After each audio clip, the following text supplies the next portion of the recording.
Hey y'all, Melissa here at Twin Oaks Family Farm in the meat bird barn, looking at the Cornish Rock Cross meat chickens. There are 428 of them right now. They're doing really good. They're on day 14. I wanted to show you this as we get started. So look in here where we have a lot of the heat lamps suspended for the birds.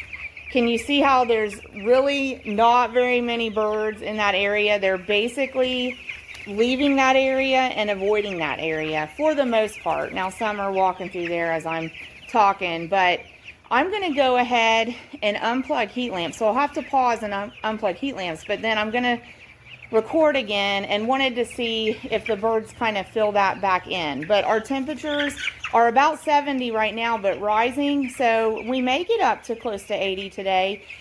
They really don't need the heat lamps, so we're going to go ahead and unplug those. So I'll pause and I'll be right back with you. Okay, so turn those lights off, and we've actually put down just a top dressing of new pine shavings bedding for the birds. They love that. They love that. So we're not seeing them like immediately get up and go to the normal resting area where we've turned the heat lamps off, but we are starting to see it some down on this end. And I will be asking the birds to move around again. And when we do that, some of them will go to feed, some of them will go to water.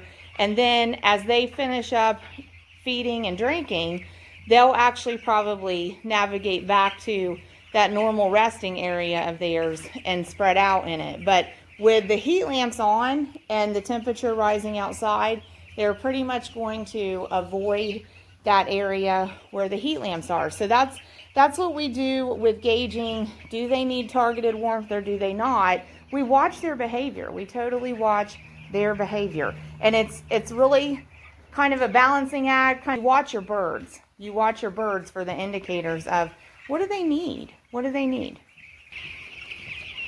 So as we move the birds around the pen, encourage them to get up, walk around, exercise. Most of them are going to stop off at a feeder somewhere, and a lot of them are going to go to waters, get a drink of water, and then they're going to find a place to lay down. So with having the heat lamps off, the whole pen will be more uniform temperature-wise, and they'll be more likely to spread out throughout the whole pen. So that's one goal we want, twofold, with having the right ambient conditions for them. We also want to try to make it good ambient conditions uniform throughout their growing area. Another thing real important with your meat chickens is managing floor quality.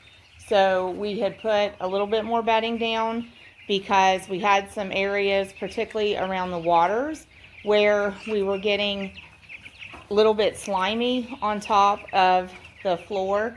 Anytime you're working in your chicken pen and you can leave a footprint, or it feels slimy on top, or you start to get smell that's obviously from manure load on the bedding, those are all indicators that you need to act quickly to improve the floor quality under your chickens. So in this case, all we did is very simple. We left the litter there that was already down on the floor, and we left it alone, and we just top dressed it with fresh bedding. That will provide more absorbency, that will provide more footing for the chicken, so preventing it from getting slicker, and it will provide some cushion. It also provides a little bit of temperature regulation. We'll get into this more in another video, but as chickens manure on your floor, on your bedding of your floor space for them, as that floor and the bedding on it absorbs the manure load, it actually starts creating heat. It starts putting off heat. And so that's something we have to watch as we're brooding and growing and finishing these chickens, is not only what is the ambient condition of the air temperature around them, but what is happening from the ambient condition on the quality of the floor and the bedding material. Because it could be that we could have enough heat coming from the bedding and the floor material that in hot conditions, that could have a really adverse impact on our birds. Or it also could be that in cold air temperature conditions, we could leverage the heat we could create on the floor from manure load to help warm our birds up. So there's a lot to that part of it.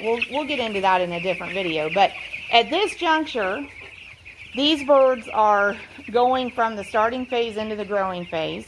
They're going to have rapid growth spurts happening frequently. They're consuming a lot of food, they're drinking a lot of water, and they're producing a lot of manure.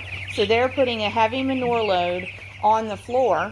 So the bedding material is going to soak all that up, and we know that it's going to create additional heat that at this point we probably don't want, because we also know that the ambient conditions and the air temperature around them is also going to be warmer in the daytimes and maintaining more consistency from daytime to nighttime. So we wanted to tamp down the heat coming off of the manure load on the bedding material. We also wanted to make sure around the waters that it's not getting slick, and we also want to prevent it from getting slimy, all for the health and hygiene of the chickens. So for today, we just top dressed it with a single bale of pine shavings, so like 3 cubic foot of pine shavings in an area that's probably 20 foot by 20 foot. And it just did a very thin layer, but we know that we're going to continue to be top dressing this, so we don't want to add bunches and bunches of bedding at one time, because over the course of 6 weeks, we're basically doing a deep litter bedding method where we're not going to be disturbing the bedding and taking it out. We're just going to be adding over top of it. So we want to just add a little bit at a time so that we're meeting those goals that I mentioned. Tamping down some of the heat production coming off of it, absorbing the manure load going into it, and giving the birds some comfort. So let's see. There was probably one other thing I wanted to mention today. Yes, we are day 14, we are starting to see a difference in the birds' activity level.